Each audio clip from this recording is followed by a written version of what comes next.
진정한 믿음은 삶의 변화를 의미합니다. 사랑하는 형제자매 여러분, 하나님의 은혜와 평강이 여러분의 삶에 가득하기를 기도합니다.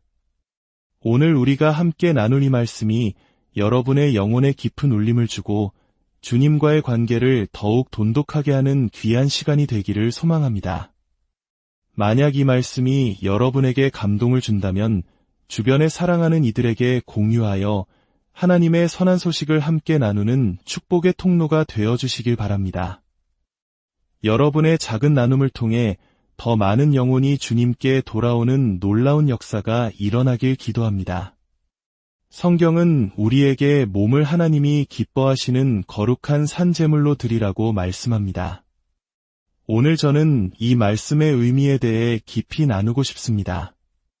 사도 바울이 몸이라는 단어를 사용한 데에는 아주 특별한 목적이 있습니다. 오늘날 많은 사람들이 그리스도를 향한 자신의 사랑에 대해 이야기합니다. 저는 예수님을 사랑해요.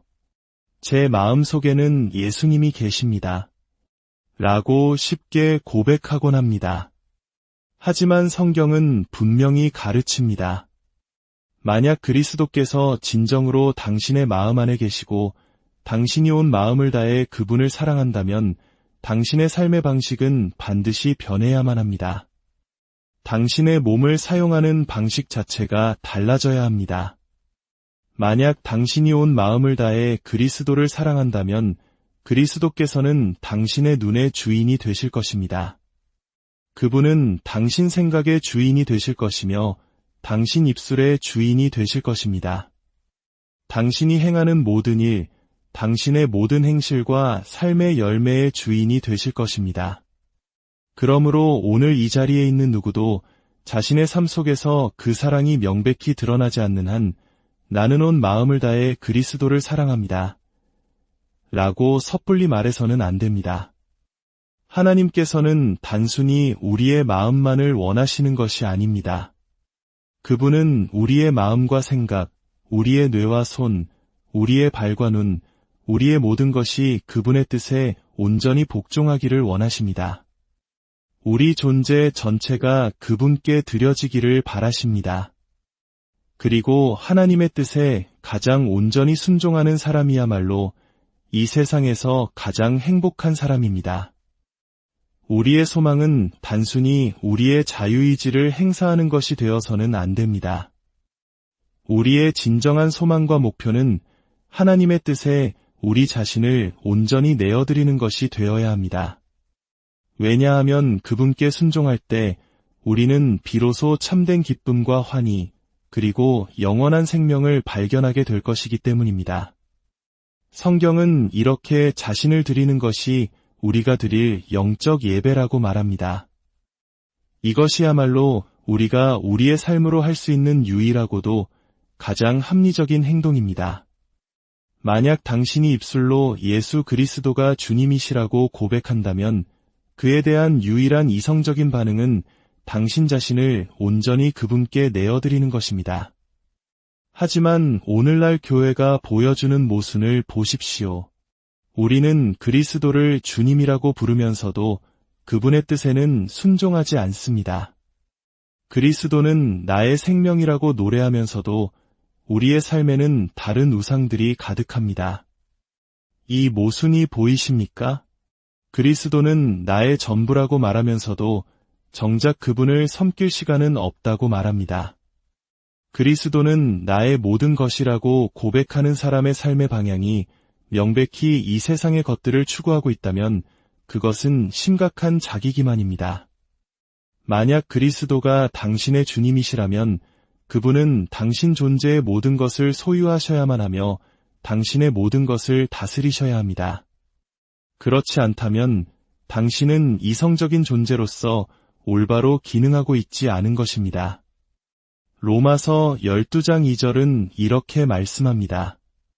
너희는 이 세대를 본받지 말고 오직 마음을 새롭게 함으로 변화를 받아 하나님의 선하시고 기뻐하시고 온전하신 뜻이 무엇인지 분별하도록 하라. 이 세대를 본받지 말라. 이 말씀의 의미는 무엇일까요? 한국에는 붕어빵을 만드는 틀이 있습니다. 똑같은 틀에서 나온 붕어빵은 모두 똑같은 모양을 하고 있습니다. 사도 바울이 말하는 것이 바로 이것입니다. 세상이 만들어 놓은 똑같은 틀에서 찍혀 나와서는 안 된다는 것입니다. 우리는 그 어떤 면에서도 세상과 같아서는 안 됩니다. 하지만 흥미롭게도 오늘날 복음주의 세계 안에서는 세상 사람들에게 다가가기 위해 우리가 세상과 같아져야 한다는 목소리가 커지고 있습니다. 이것은 성경의 가르침과 정면으로 배치되는 완전한 모순입니다. 보십시오. 우리는 무엇을 해야 합니까? 우리는 의도적으로 세상 사람들과는 다른 존재가 되기 위해 노력해야 합니다. 우리는 성경을 깊이 연구함으로써 이 세상 속에서 어떻게 살아가야 할지를 성경이 결정하도록 해야 합니다. 성경을 통해 우리는 하나님께서 무엇을 사랑하시는지 그리고 무엇을 미워하시는지를 발견하게 됩니다. 만약 우리가 그분의 뜻에 순종하기로 결단했다면 우리는 하나님께서 미워하시는 것들을 연구하고 그것들을 단호히 거부해야 합니다. 그리고 하나님께서 사랑하시는 것들을 성경 안에서 찾아내어 그것들에 우리의 삶을 온전히 헌신해야 합니다. 이것이 바로 우리가 매일 하나님의 말씀을 연구하며 그분의 뜻을 구하는 이유입니다. 특정한 상황에 놓였을 때 주님, 제가 어떻게 반응해야 합니까? 라고 기도하며 묻는 것입니다. 젊은이 여러분, 이것은 정말 중요합니다. 당신이 맺고 있는 관계는 하나님의 말씀과 일치합니까? 당신이 듣는 음악, 당신이 보는 영화와 텔레비전 프로그램, 당신의 말투, 심지어 당신의 옷차림까지도 하나님의 말씀과 조화를 이루고 있습니까? 아니면 세상의 유행을 따르고 있습니까? 당신은 누군가를 모방하고 있습니까? 제 질문은 이것입니다. 당신은 누구를 모방하고 있습니까? 세상을 모방합니까? 아니면 그리스도를 모방합니까? 이것은 매우 중요한 질문입니다. 우리는 이 세대를 본받아서는 안 됩니다. 오래전 제가 대학생이었을 때의 기억이 납니다. 저는 간 믿음을 갖게 된 초신자였고 저를 제자 양육해주던 친구가 있었습니다. 우리는 함께 심리학 수업을 들어야 했습니다. 그런데 그 수업의 교수님은 정말이지 하나님을 극도로 미워하는 마치 적그리스도와 같은 분이셨습니다. 매 수업 시간마다 기독교를 비방하는 말을 쏟아냈습니다. 제 친구는 저보다 1시간 먼저 그 수업에 들어갔습니다. 그가 수업을 마치고 나올 때면 저는 교실로 들어가곤 했습니다. 어느 날 친구가 교실에서 나오는데 얼굴에 기쁨과 즐거움이 가득한 채 웃고 있었습니다. 저는 이상해서 물었습니다. 무슨 일이야? 어떻게 저런 수업을 듣고 그렇게 기뻐할 수 있어? 친구가 대답했습니다. 나는 이 수업을 사랑해. 이 교수님을 정말 사랑해. 나는 그를 통해 어떻게 살아야 하는지를 배우고 있거든. 저는 혼란스러웠습니다. 아니, 넌 나를 양육하는 사람이잖아. 저 교수가 끔찍한 사람이라고 말하지 않았어? 나도 내 눈으로 그가 성경과 그리스도를 모독하는 것을 똑똑히 봤는데, 그러자 친구가 웃으며 말했습니다. 물론이지. 하지만 나는 정말 많은 것을 배우고 있어. 나는 그가 가르치는 모든 것을 듣고, 받아 적고, 암기해. 그리고 정확히 그 반대로 행할 때 나는 비로소 성경이 말씀하시는 진리의 길을 걷게 되는 거야. 형제자매 여러분, 만약 세상의 대다수가 어떤 일을 하고 있다면 우리는 그것을 하지 말아야 한다는 것을 거의 확신할 수 있습니다. 이 세상에는 거대한 흐름이 있습니다. 당신은 결정해야 합니다. 그 흐름에 몸을 맡길 것입니까? 아니면 그 흐름을 거슬러 올라갈 것입니까?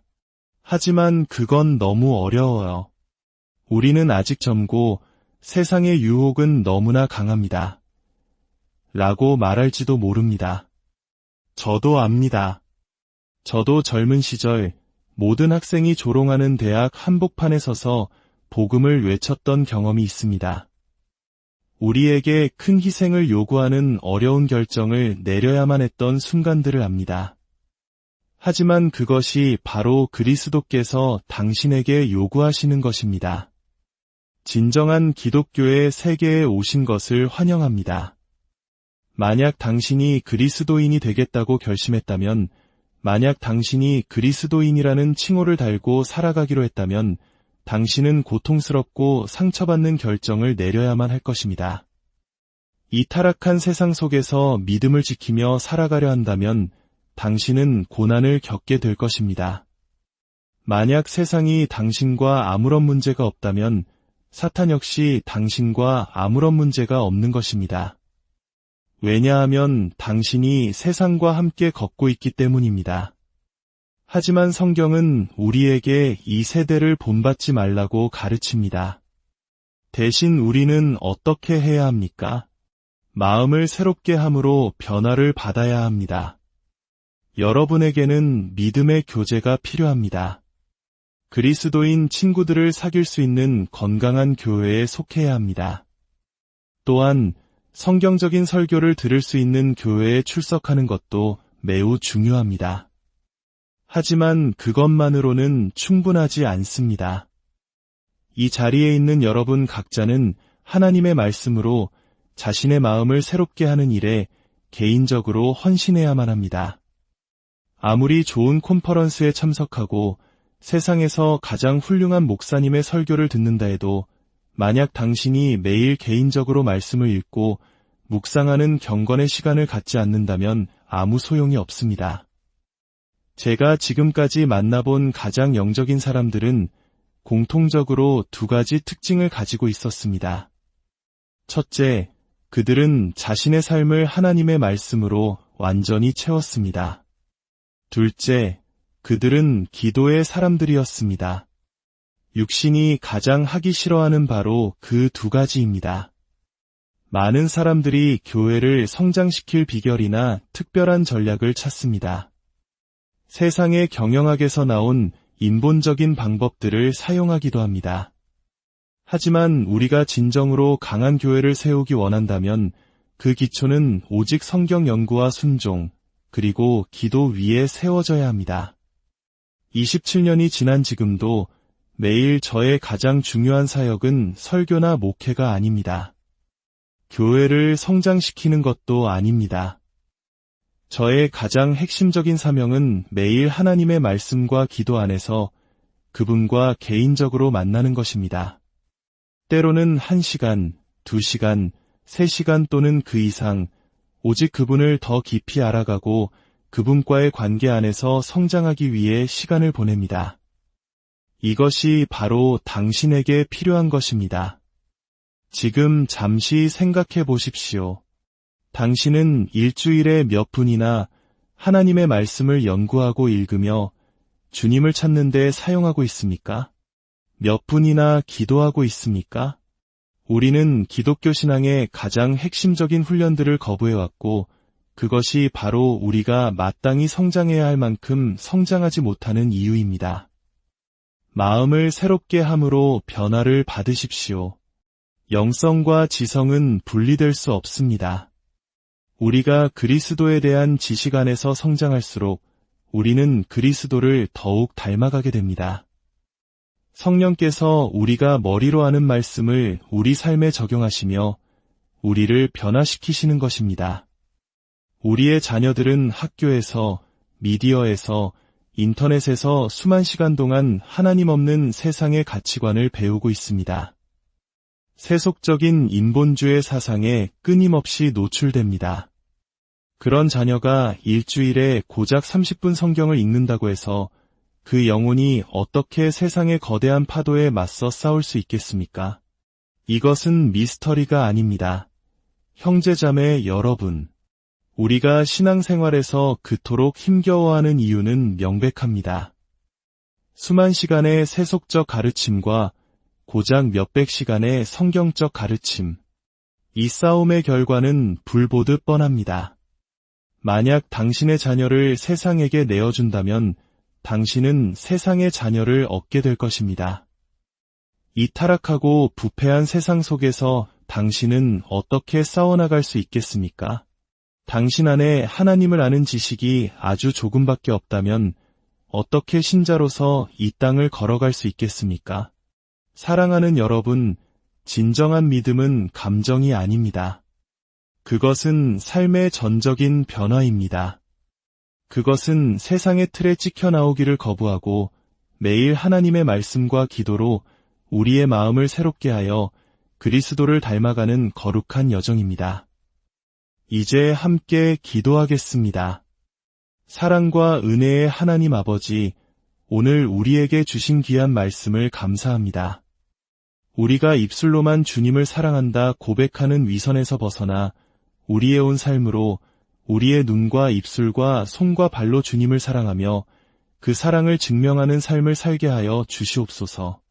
세상의 흐름을 본받지 않고 오직 말씀을 통해 마음을 새롭게 함으로 변화를 받아 주님의 선하신 뜻을 분별하며 살아가는 용기와 지혜를 허락하여 주옵소서. 우리의 삶이 세상 속에서 그리스도의 향기를 바라며 하나님께 영광 돌리는 거룩한 산제물이 되게 하여 주시옵소서. 이 모든 말씀 우리 주 예수 그리스도의 이름으로 기도드립니다.